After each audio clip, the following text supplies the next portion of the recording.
मोची था, जूता सिलता था। पीपल के पेड़ के नीचे दुकान थी, जूता सिलता था, पॉलिश करता था। एक बार नारद जी वहां से निकले, मोची ने चरण पकड़कर कहा, महाराज भगवान मुझे कब मिलेंगे? आप तो भगवान से मिलते हैं, एक बार पूछ लीजिएगा वो हमें कब दर्शन देंगे, कब हमें। और वो मोची इतना बड़ा भक्त था कि वो जूता सिलता और बस नारायण नारायण नारायण नारायण नारायण प्रेम से नारायण नारायण का जाप करता। वो पॉलिश करता, मतलब वो अपनी दुकान तो बराबर चलाता, पर काम करते हुए वो हर क्षण एक पल को भी व्यर्थ गवाए बिना हर क्षण वो नारायण नारायण का चिंतन भगवान का करता। उसे लगा क्या हम जैसे पतितों को भगवान मिलेंगे? नारद जी से पूछा, नारद जी आप तो भगवान से मिलते हैं, बताइए क्या भगवान कभी हमें मिलेंगे?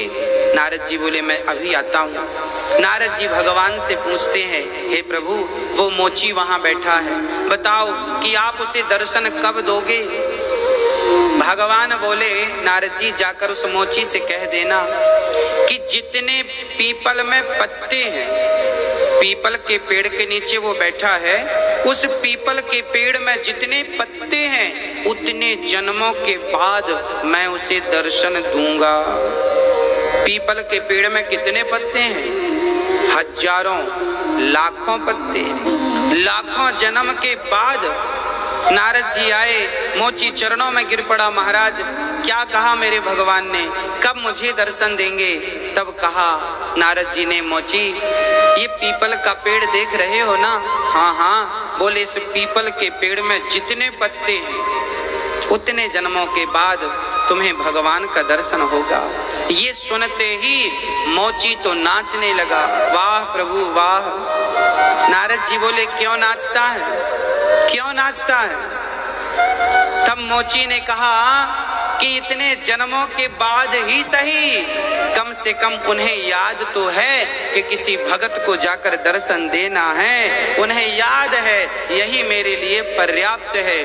और श्री वो मोची पीपल पर चढ़ता उतरता और चढ़ता उतरता कहता, मिलन कहे हैं मिली है राम, अर्थात मिलने को कहा है, मिलेंगे जरूर। और ये कहकर चढ़ता उतरता चढ़ता उतरता चढ़ता उतरता जब चढ़कर उतरने लगा, पांव फिसला, गिरने वाला था, तभी मेरे नारायण ने अपनी गोद में उसे थाम लिया और इसी जन्म में उसे दर्शन मिला। नारद जी से भगवान नारद जी ने कहा, प्रभु आपने कहा था इतने जन्मों बाद मिलेंगे, आप तो अभी मिल गए 10 मिनट में। तब भगवान ने कहा कि इसका प्रेम देखकर मुझे अब स्वर्ग में बैकुंठ में रहा ना गया, मेरा मन ही वहां नहीं लगा। और मेरा भक्त जब ये सुना कि मैं करोड़ों जन्म बाद मिलूंगा तो भी इसने छोड़ा नहीं, इच्छा नहीं छोड़ी, इसके चेहरे पर उदासी नहीं आई, ये प्रसन्न चित्त से मुझे याद करता गया और बस मैं रीझ गया इसके प्रेम के सामने, मैं हार गया और मैं इसे करोड़ों जन्म बाद मिलने वाला था, पर इसके प्रेम ने मुझे इसी जन्म में विवश कर दिया आने पर और मैंने इसी जन्म में दर्शन दे दिया। तो प्रिय भक्तों, यही हालत माँ यशोदा की थी कि वो कृष्ण याद कर रहे हैं उन्हें। ये सुनकर माँ बहुत खुश हो गई। अब उद्धव जी माँ को प्रणाम करते हैं, चरण धूल अपने मस्तक पर रमाते हैं माँ यशोदा की, और श्री उद्धव जी गोपियों से मिलने के लिए आगे बढ़ते हैं। गोपियां एक पेड़ की छांव में बैठी हैं और निरंतर वो भी कृष्ण का ही चिंतन कर रही हैं, चर्चा कर रही हैं, तो केवल श्री कृष्ण की चर्चा, कोई दूसरी चर्चा नहीं है। उद्धव जी दूर खड़े हैं, तभी श्री किशोरी जी के राधा रानी के चरणों में एक भौर आकर गुंजार करने लगा। राधा रानी ने कहा, एक कपटी, तू काला है ना, तेरा कृष्ण भी ऐसी काला था, तुम ऐसी कपटी होते हो। कृष्ण भी प्रेम करके छोड़कर चला गया और तुम भी जैसे भौरे का रस पीकर तुम भी उसे छोड़कर चले जाते हो। तो तुम में और कृष्ण में कोई अंतर थोड़ी है। कहा ये जाता है कि भगवान कृष्ण ही भंवरे का रूप रख के आज राधा रानी का दर्शन करने आए और दर्शन चरणों का कर रहे हैं। भगवान भी श्री राधा रानी के चरणों का दर्शन करते हैं। किशोरी जी के चरणों को प्रेम पूर्वक देख रहे हैं भंवरा बनकर। और भगवान श्री कृष्ण और भंवरे की और राधा रानी की बड़ी अद्भुत चर्चा हुई। राधा रानी ने कहा तुम कपटी हो, एक जन्म के नहीं कई जन्म के कपटी हो, अर्थात शिकायत करने लगी। उद्धव जी सुन रहे थे, कुछ बोले नहीं। तभी सारी सखियां आज अपना अपना सपना सुनाने लग गई। तो सखी देखो तो आज हमने कृष्ण को देखा है, देखो तो हर बात में कृष्ण है। आज हमने सपना देखा है। एक ने कहा आज तो कृष्ण ने हमारे सपने में आकर हमें दर्शन दिया। एक बोली आज तो हम पानी भरकर आ रही थी कि रास्ते में हमें मिल गया। एक सखी बोली आज हमें कृष्ण गाय दोहता हुआ नजर आया। एक सखी बोली आज तो हमारे घर आकर उसने बहुत सारा मक्खन चुराया और प्रेम पूर्वक उसने मक्खन हमसे लिया। इस प्रकार गोपियां श्री कृष्ण का चिंतन कर रही हैं, प्रेम पूर्वक श्री कृष्ण का दर्शन कर रही हैं। आहा पावन चरित्र कृष्ण का। एक सखी रोने लग गई। कृष्ण बोले एक सखी बोली क्यों रो रही है? बोले मेरा कृष्ण कह के गया था 2 दिन बाद आऊंगा, अभी तक नहीं आया, अभी तक नहीं आया। कह कर गया था आऊंगा, वो है कि आता ही नहीं। तब सखी कहने लगी कि तुम परेशान मत होना, चिंता ना करना, कह के गया है तो आज ना सही कल आएगा जरूर। किस प्रकार गोपियां एक दूसरे को समझा रही हैं और सांत्वना दे रही हैं। आशा रख पगली आएंगे, हरि आएंगे, हरि आएंगे, हरि आएंगे, हरि आएंगे। आशा रख मत रो, आशा रख, आशा रख पगली आएंगे। गोपियां इस प्रकार श्याम सुंदर को प्रेम करती हैं। नहीं आए तो अब प्राण निकल जाएंगे। ऐसा प्रेम जब उद्धव ने देखा अपने नेत्रों से, उद्धव के अश्रु निकलने लगे और सारा ज्ञान प्रेम में परिवर्तित होने लग गया। ज्ञानी उद्धव कुछ कह ना सके, बाद में कुछ कहते हैं। एक चिट्ठी निकाल कर देते हैं, ये कृष्ण ने भेजी है। वो चिट्ठी जब श्याम सुंदर की गोपियों ने देखी, टुकड़े टुकड़े कर दिया। एक सखी ने ये चिट्ठी, एक सखी ने ये चिट्ठी लेकर टुकड़े, उसके टुकड़े टुकड़े कर दिए। उद्धव ने कहा सखियों कम से कम एक बार पढ़ तो लिया होता, इसमें लिखा क्या है? गोपियों ने कहा उद्धव हमने तो कृष्ण को पढ़ रखा है, उसकी चिट्ठी पढ़ने की अब हमें बिल्कुल आवश्यकता नहीं। इस प्रकार उद्धव जी बाद में ज्ञान देते हैं कि देखो भगवान का ध्यान ऐसे किया करो, भगवान का चिंतन ऐसे किया करो। प्रिय भक्तों, आज भगवान स्वयं गोपियों के मध्य में बैठे हुए उद्धव को नजर आ गए और उद्धव एकदम प्रेम में डूब गए। गोपियां कैसे ध्यान करती हैं? गोपियों के पास कृष्ण नहीं थे, फिर भी वो कृष्ण के करीब रहती थी। कैसे?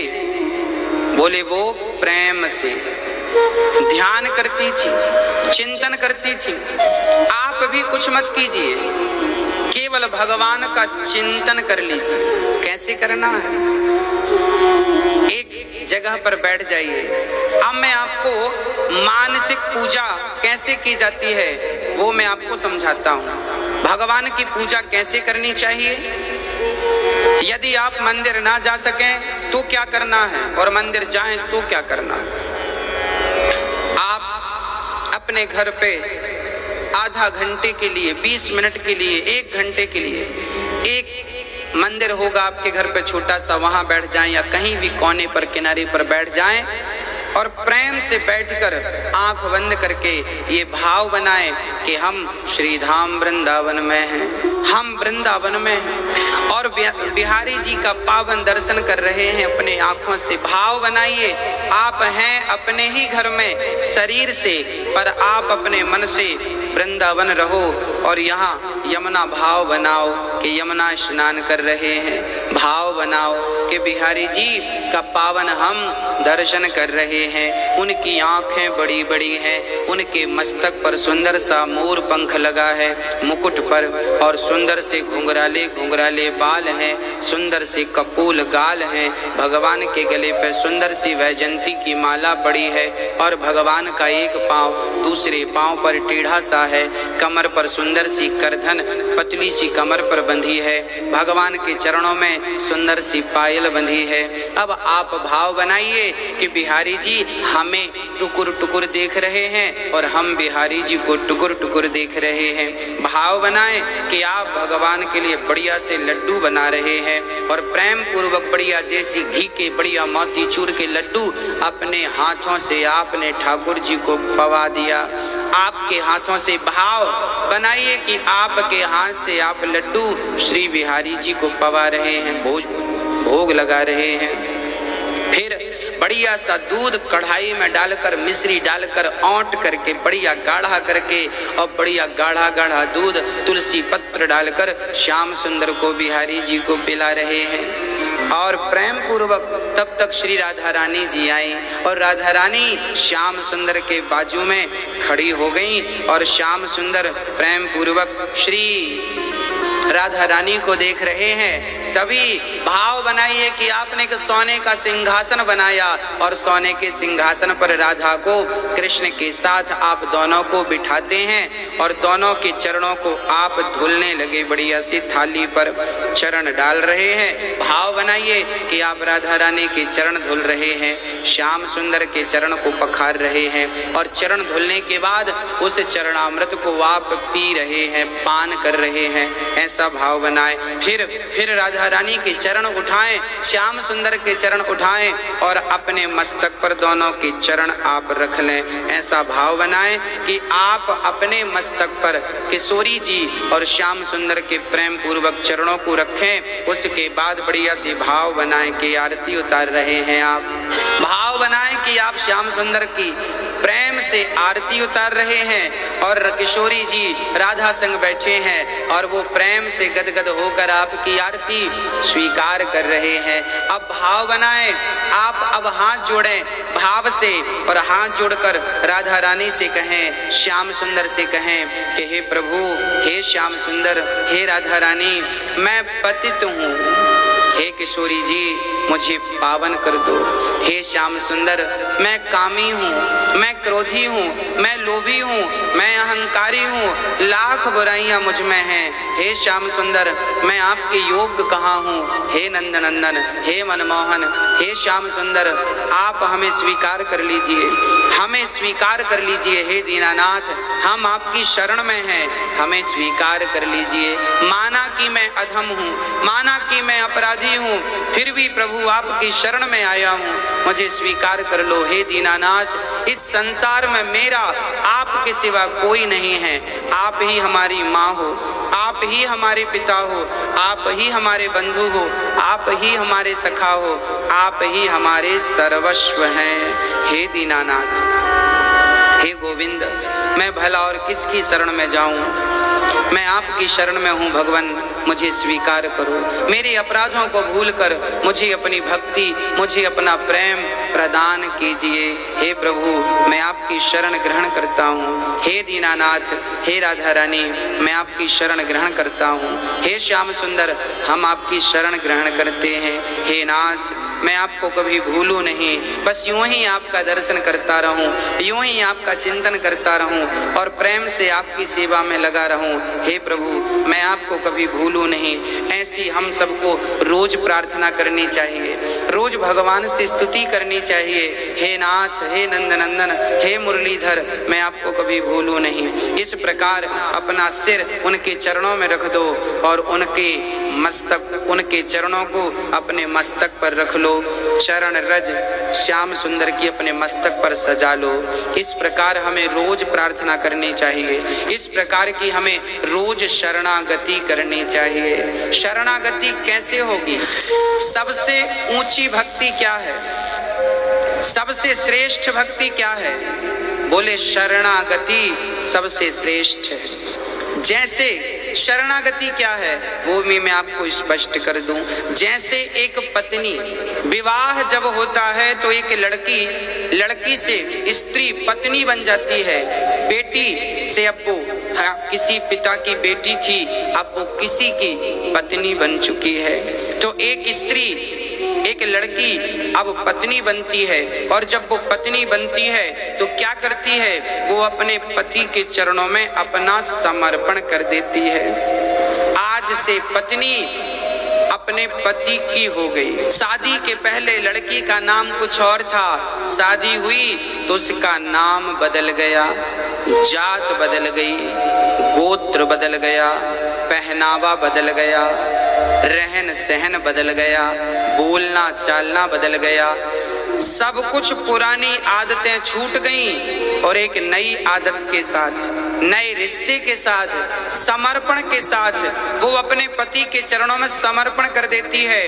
पति यदि घास की झोपड़ी में रहता है तो पत्नी घास की झोपड़ी में रहती है, पति महलों में रहता है तो पत्नी महलों में रहती है। अर्थात जहां पति वहां पत्नी, पति के सुख में अपना सुख और पति के दुख में अपना दुख। ना अपना कोई सुख होता नारी का, ना अपना कोई दुख होता। जैसे नारी पति के चरणों में समर्पण कर देती है, ऐसे ही हम भक्त भगवान के चरणों में समर्पण कर दें। ना मेरा कोई नाम हो, ना मेरी कोई जात हो, ना मेरा कोई रूप हो, मैं अपने आप को जैसे मिस्री अपने आप को पानी में मिला देती है, घोल देती है, घुल जाती है।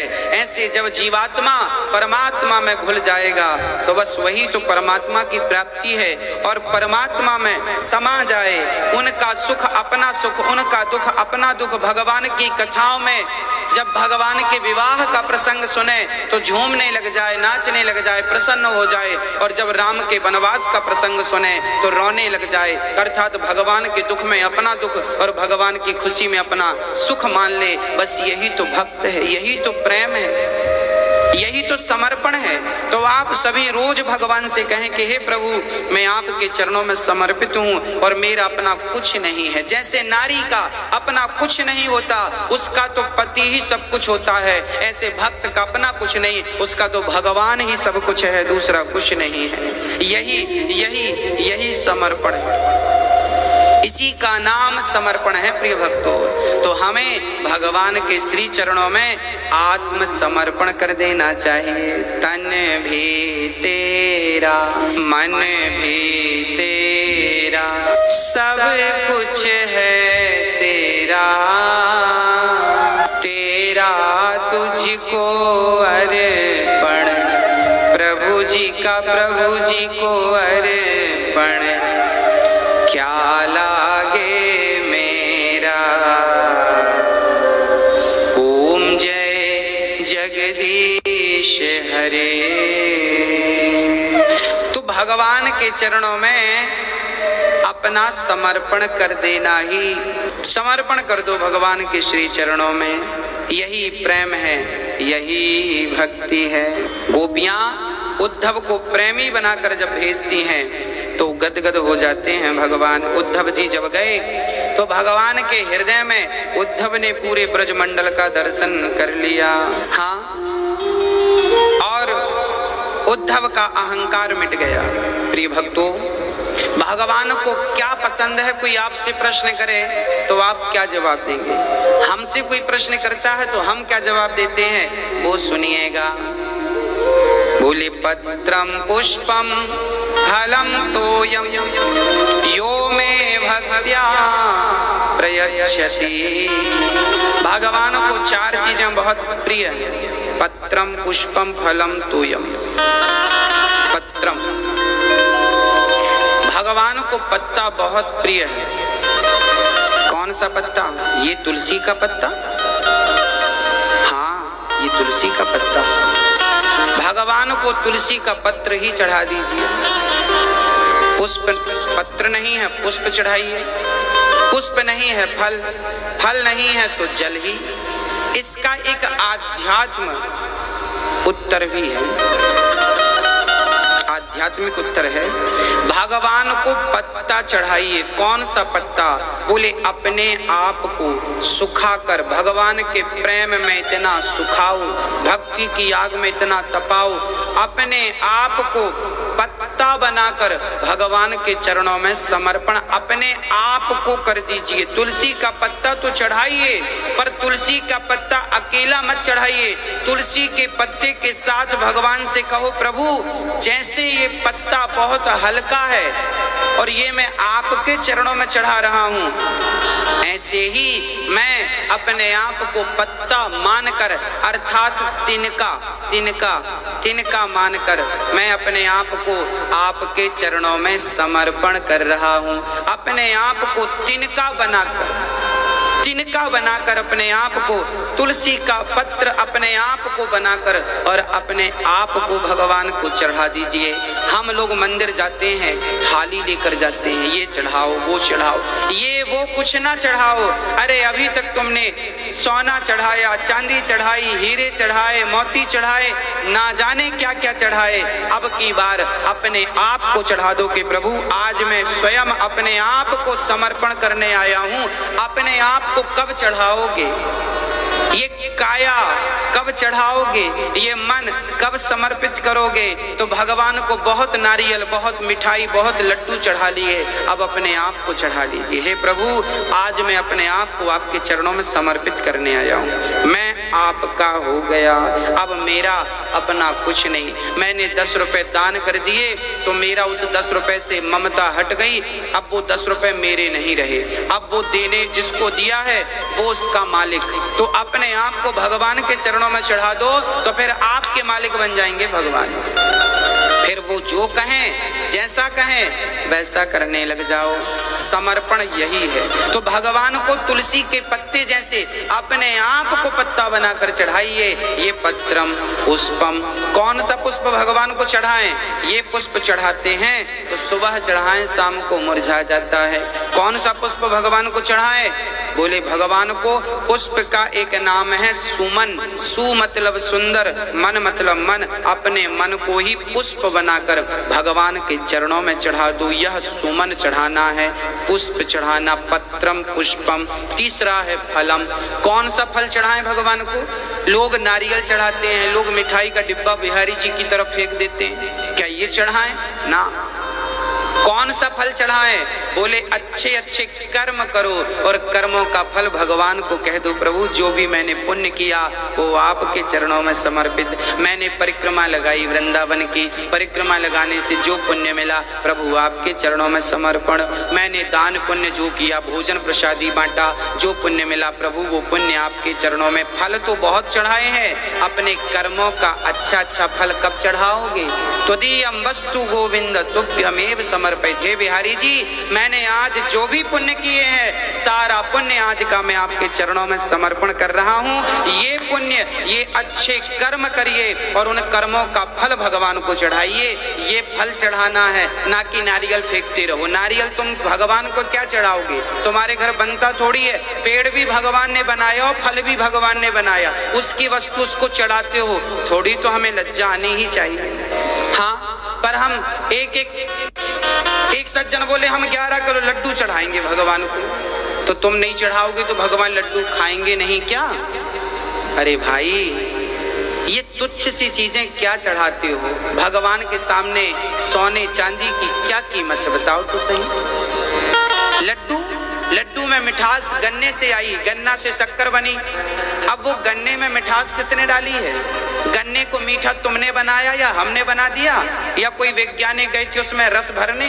अरे गन्ने में मिठास डालने वाला वही तो है जिसे तुम मिठाई चढ़ा रहे हो। क्या चढ़ाओगे उसे तुम? इसलिए मिठाई चढ़ानी है, मिठास चढ़ानी है तो अपने अच्छे कर्मों की, स्वभाव की मिठास चढ़ाइए।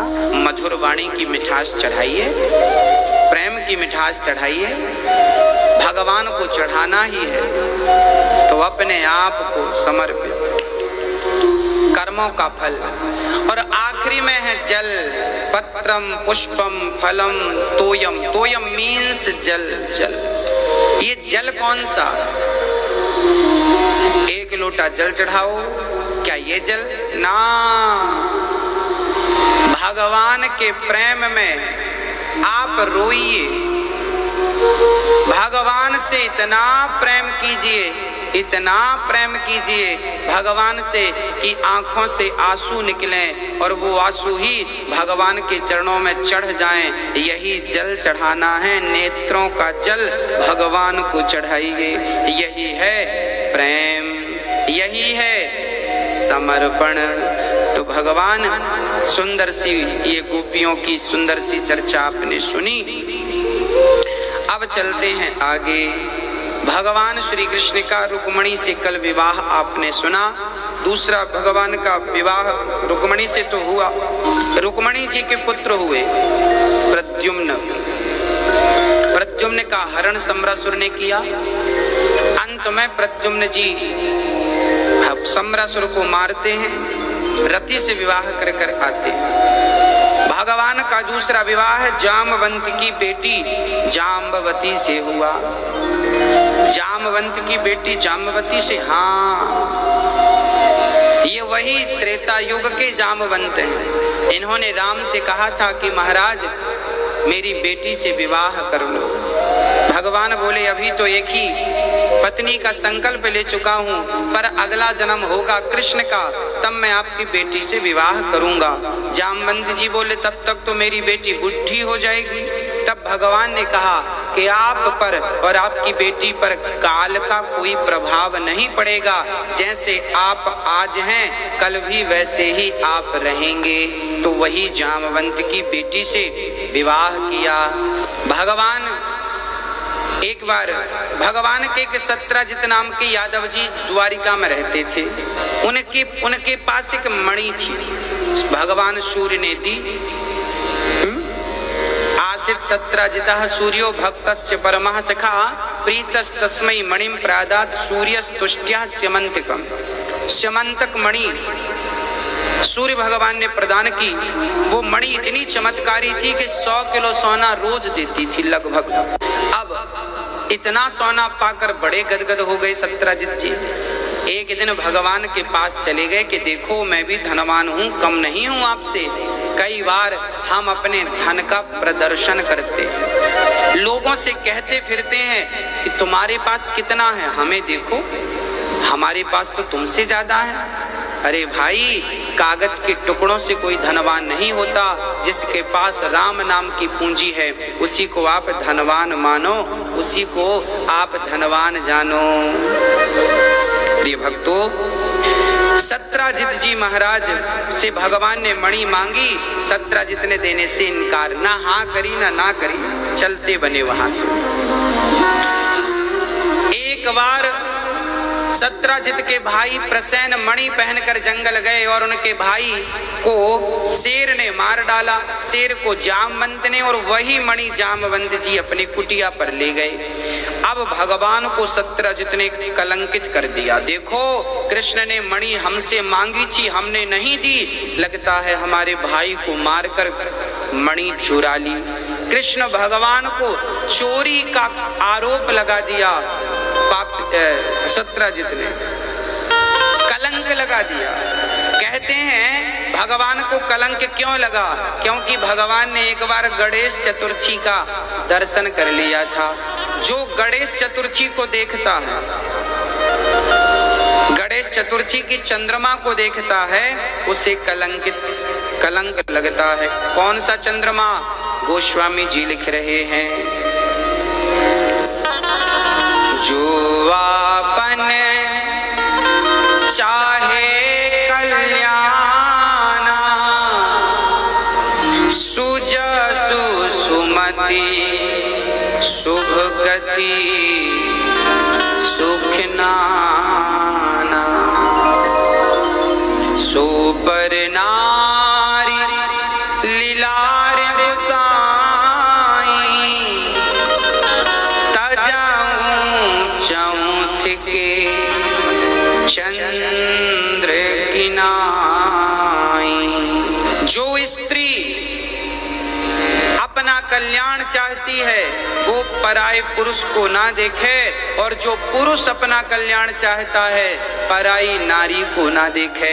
ऐसा भागवत में और रामचरितमानस में हमारे ऋषि मुनि लिख रहे हैं। पुरुष के लिए पराई नारी त्याज्य। इस संसार में भगवान के भजन में सबसे बड़ी बाधा क्या है? इस संसार में भगवान के भजन में सबसे बड़ी बाधा है पराई नारी, पर स्त्री। जो पुरुष पराई नारी को देखता है वो भजन से च्युत हो जाता है। हाँ, इसलिए चाहिए कि पराई नारी को पुरुष कभी ना देखे। बड़ी है आपसे उम्र में स्त्री तो अपनी माँ की तरह देखना कि ये तुम्हारी माँ है, बराबर की है तो बहन की तरह देखना, छोटी है तो बेटी की तरह देख लेना।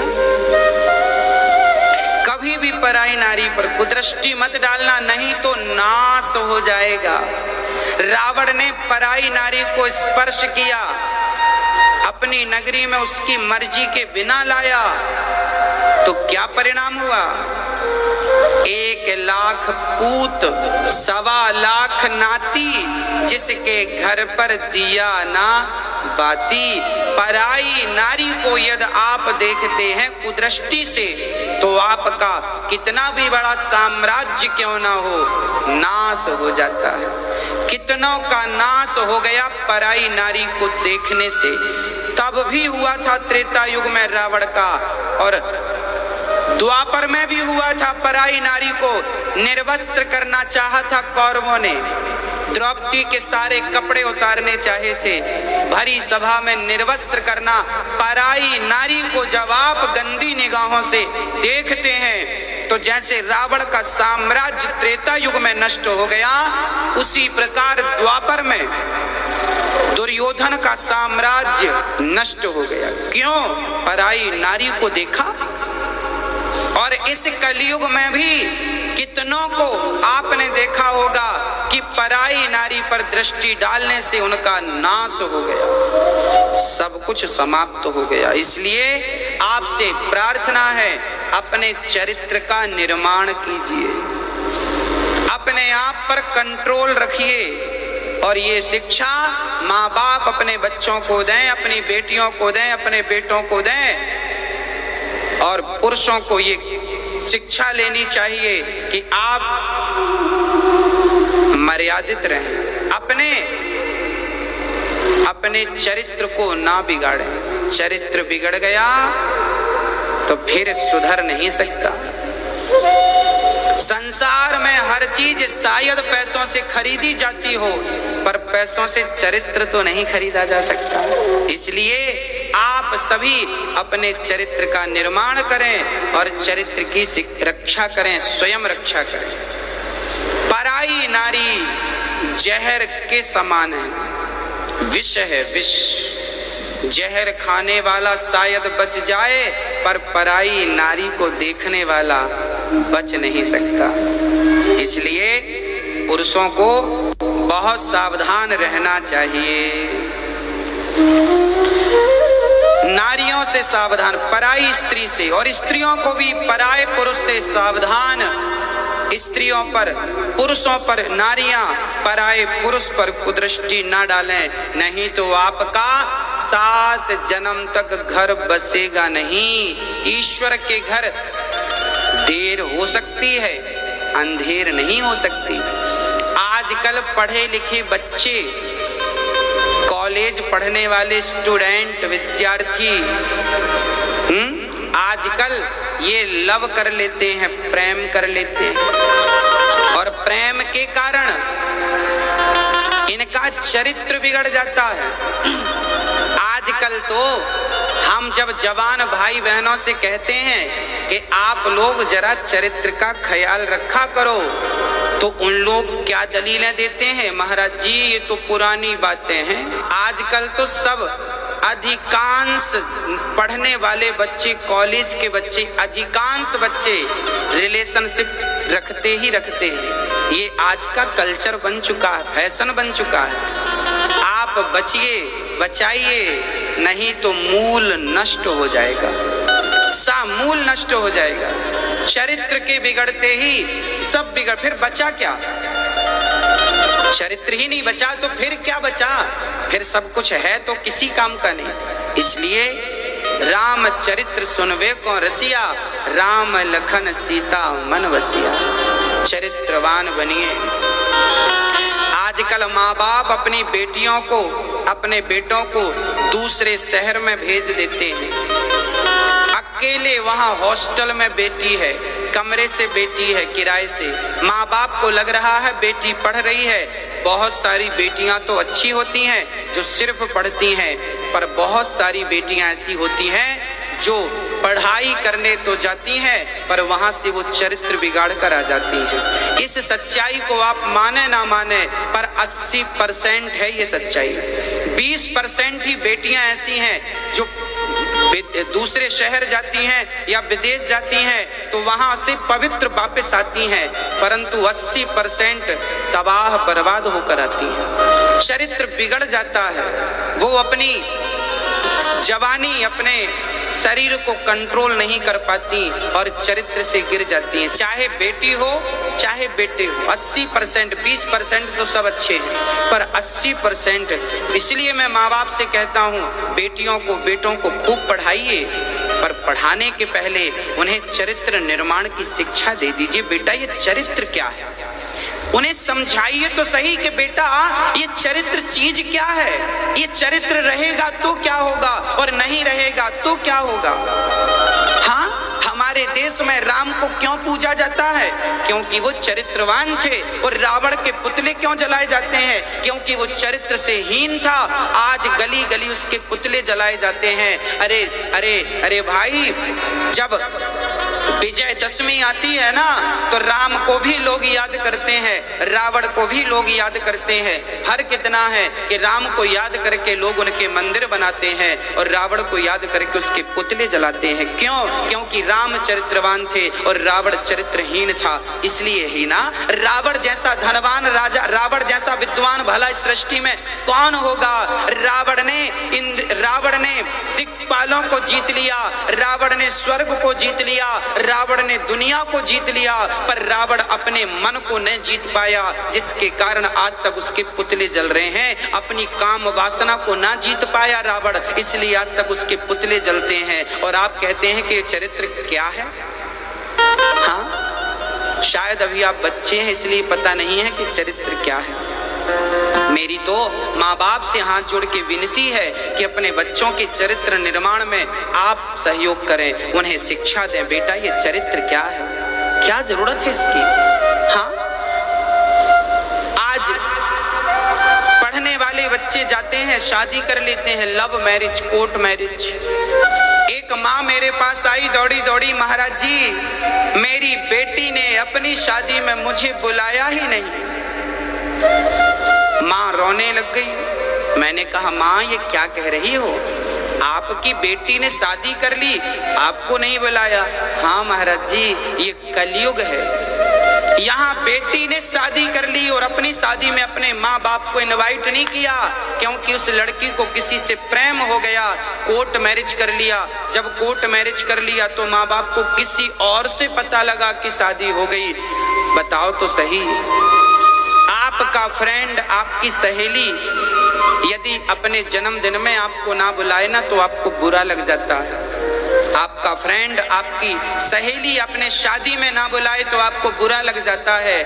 और सोचो कि जो बेटी और जो बेटे अपनी शादी कर लेते हैं और अपने ही माँ बाप को शादी में नहीं बुलाते, उन माँ बाप पर क्या गुजरती होगी, कितना दर्द होता होगा जब माँ बाप की आज्ञा का उल्लंघन करते हैं बच्चे।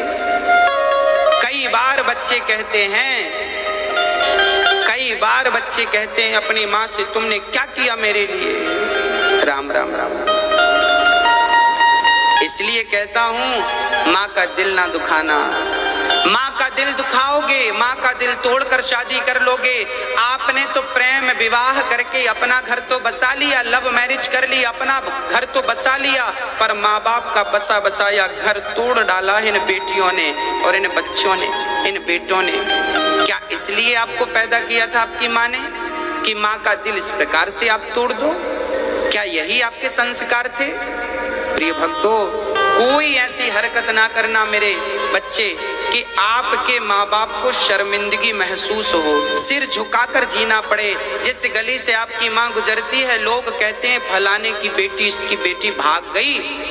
आपने गलती की, उसकी सजा आपके माँ बाप को जीवन भर भोगनी पड़ेगी। इसलिए ऐसी कोई हरकत ना करना कि आपके कारण आपकी माँ को शर्मिंदगी महसूस हो। शादी करना बुरा नहीं है, प्रेम करना बुरा नहीं है, पर माँ बाप की राजी मर्जी से हो।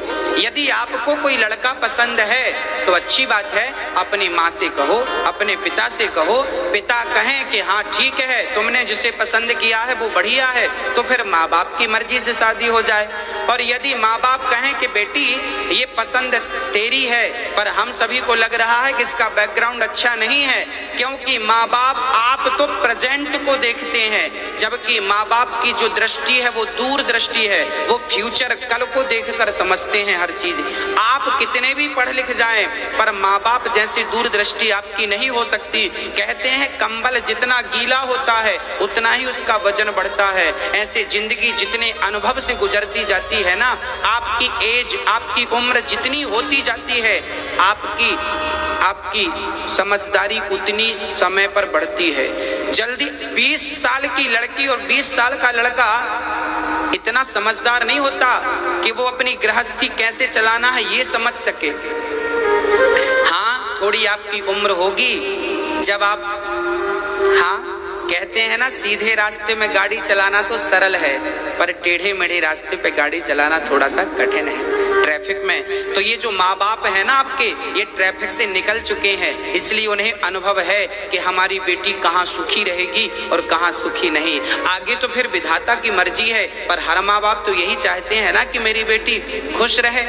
तो इसलिए आपकी पसंद का कोई लड़का हो तो अपने माँ बाप को कहो, आपकी पसंद की कोई लड़की है तो माँ बाप से कहो, और माँ बाप की राजी मर्जी से यदि दोनों विवाह करें तो बहुत अच्छा होगा। हाँ, इसलिए शादी विवाह 1-2 दिन में ही शादी विवाह के कार्यक्रम पूरे हो जाते हैं, पर जीवन भर का कहना रह जाता है। इसलिए समझदार बनो और अपने जीवन को आगे ले जाओ। अभी कुछ दिन पहले एक बहन का मेरे पास फोन आता है।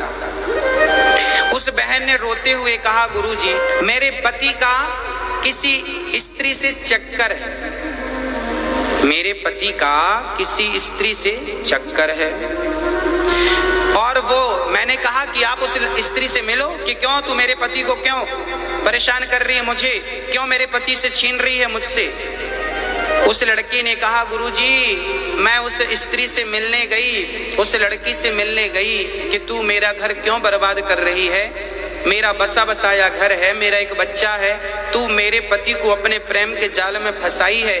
तो पता है उस लड़की ने क्या कहा, तू जानती नहीं कि कृष्ण की भी तो राधा थी, मैं तो तेरे पति की राधा हूँ। अब कई लोग ना ऐसी दलीलें देते हैं, कई लोग ऐसी दलीलें कि हम तो तुम्हारे कृष्ण हैं, हम तो तुम्हारी राधा हैं।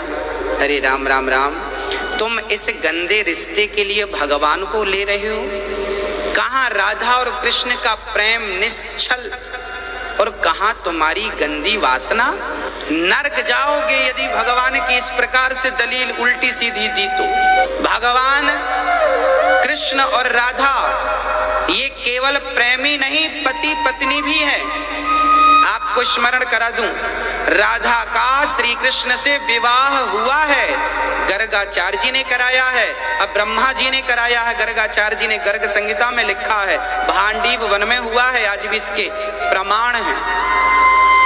राधा कृष्ण से प्रेम करती थी और वो कृष्ण की पत्नी थी।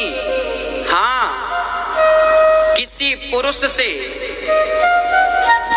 यूं ही प्रेम कर लो और नाम दे दो कि हम तो तुम्हारी राधा हैं।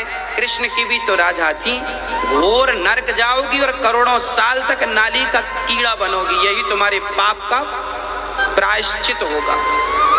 इसलिए अपनी पत्नी में खुश रहो, अपने पति में खुश रहो और किसी का घर ना बिगाड़ो, नहीं तो विधाता देख रहा है, उससे कुछ छिपा नहीं। 7 जन्मों तक तुम्हारा घर बसेगा नहीं यदि तुमने किसी के बसे बसाए घर की ओर दृष्टि डाली तो। एक गांव में एक वैश्या आ गई, गांव के बच्चों को, गांव के लोगों को दूषित करने लग गई। गांव वालों ने एक महात्मा जी को पकड़ा, महात्मा जी गांव में सारे लोगों को ये वैश्या बिगाड़ रही है, आप कृपा करो। संत बोले ठीक है। संत उसकी कुटिया के सामने अपना कुटिया बनाकर सवेरे से कीर्तन करने लग गए, सीताराम सीताराम, राधे श्याम राधे श्याम राधे श्याम। अब वो वैश्या सवेरे से जब राम नाम सुनती तो बड़ी डिस्टर्ब रहने लगी। उसके जो ग्राहक थे बाबा जी की कुटिया पे आने लग गए और सब भजन करने लग गए, सब सुधरने लग गए। वैश्या को लगा बाबा तो मेरा धंधा चौपट कर देगा, तो वैश्या ने अपने यारों से कहा जाओ जरा बाबा की कुटिया पर आग लगा दो। वैश्या के यारों ने जाकर बाबा की कुटिया पर आग लगाई, कुटिया धू धू करके जलने लग गई। महात्मा जी बाहर खड़े थे, तभी परमात्मा का निर्णय देखना, जब बाबा जी की कुटिया पर आग लगी तो भगवान ने थोड़ी सी हवा चला दी, और जब हवा चली तो आग उड़ उड़ के वैश्या के घर पर आने लगी और देखते ही देखते वैश्या का घर जलने लगा। वैश्या दौड़ी दौड़ी आई, महात्मा जी आपने हमारा घर जला दिया। महात्मा ने कहा देवी मैंने तेरा घर नहीं जलाया, तेरे यार ने मेरा घर जलाया, तो मेरे यार ने तेरा घर जला दिया है, साहब बराबर हो गया। जब आप किसी दूसरे का बिगाड़ते हैं तो ये मत भूल जाइएगा कि आपने किसी का थोड़ा बिगाड़ा तो परमात्मा देख रहा, अच्छा तुम उसका बिगाड़ रहे हो, अब देखो तुम्हारा क्या होता है। किसी का बुरा करके आपका भला कभी हुआ नहीं और हो नहीं सकता, ये गलतफहमी निकाल दीजिएगा। इसलिए अपनी पत्नी में खुश, अपने बच्चों में खुश, अपनी कमाई में खुश, अपने पति में खुश, अपने परिवार में खुश रहो। यहाँ वहाँ ताक झांक करने की आपको बिल्कुल आवश्यकता नहीं है, नहीं तो परमात्मा जो दंड देगा बहुत कठिन होगा। हाँ, और सदा मैं अपने बच्चों से कहूंगा कि अपने माँ बाप की सेवा करते रहिएगा, माँ का दिल ना दुखाइएगा, कभी भी माँ को तकलीफ मत पहुंचाइएगा, क्योंकि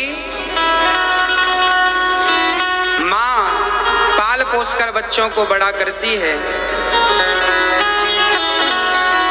और कितना लाड़ प्यार करती है बच्चों से, और वही बच्चे जब दिल तोड़ देते हैं ना तो बड़ा कष्ट उठाना पड़ता है। प्रिय भक्तों, माँ बाप से बढ़कर ना कोई तीर्थ होते हैं, ना माँ से बड़ा कोई भगवान होता है। हाँ, कभी समय मिले आपको, हाँ मैं आपसे एक छोटा सा प्रश्न कर रहा हूं, मंदिर में जो भगवान बैठते हैं ना, जो गांव-गांव में जो मंदिर, शहरों के गलियों में जो मंदिर होते हैं, मैं उन मंदिरों की बात कर रहा हूँ। मैं बिहारी जी के मंदिर की, द्वारिकाधीश के और जगन्नाथ जी के मंदिर की बात नहीं कर रहा हूँ, क्योंकि ये स्वयं प्रकट हुए।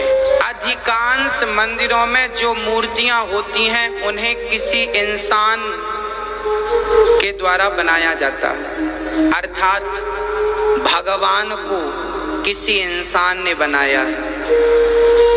परंतु आपकी जो माँ है ना, उसे किसी इंसान ने नहीं, स्वयं भगवान ने बनाया है।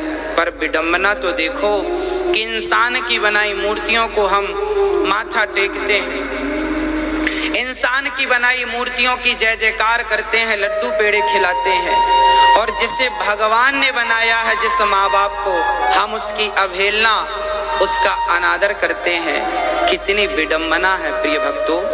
हाँ, माँ भगवान का स्वरूप है, भगवान में और माँ में रत्ती भर कोई भेद नहीं है। कभी मरकर जब जाओगे ना, कभी तुम्हें भगवान मिलेंगे तो भगवान की शक्ल वैसी ही होगी जैसी शक्ल आपकी माँ की है। माँ की शक्ल और भगवान की शक्ल अलग अलग नहीं है। जैसी मेरी माँ है वैसे ही मेरे भगवान दिखने में वैसे ही है। अर्थात भगवान का ही एक अवतार माँ के रूप में हुआ है हम बच्चों के लिए। इसलिए माँ की सेवा कर लो। और माँ के लिए जब आप करेंगे तो भगवान आपके लिए सोचेंगे। माँ का दिल ना दुखे, आप सदा उनकी सेवा करना। जिसने आपको गर्भ में रखा है, कितना कष्ट उठाया है, प्रेम से रखा है। 4 बच्चे हैं तो चारों को खिलाया है, पर कभी भेद नहीं किया। आज उस माँ को कहते हैं बर्तन मांझ कर 4 बच्चों का पेट भर देती है माँ, पर उन 4 बच्चों से एक माँ पाली नहीं जाती। हाँ, भगवान कहते हैं माँ की दुआ कभी खाली नहीं जाती। हम बड़ी किस्मत वाले हैं भक्तों, किसी को एक माँ मिली होगी, पर हमें तो हजारों माँओं का प्यार मिलता है, उन माँओं का आशीर्वाद मिलता है जिन माँओं के अपने बच्चों को सेवा करना चाहिए तो था, पर वो सेवा नहीं करते। और ऐसी माएँ जिनके बच्चे सेवा करते भी हैं, वो भी हमें आशीर्वाद देती हैं माएँ कि बेटा तुम बहुत अच्छा काम कर रहे हो। एक बार अपने हृदय से पूछना, एक बार अपने आप से पूछना कि ये दास अनिरुद्ध जो वृद्ध माँओं के लिए काम कर रहा है, ये सही है या गलत है?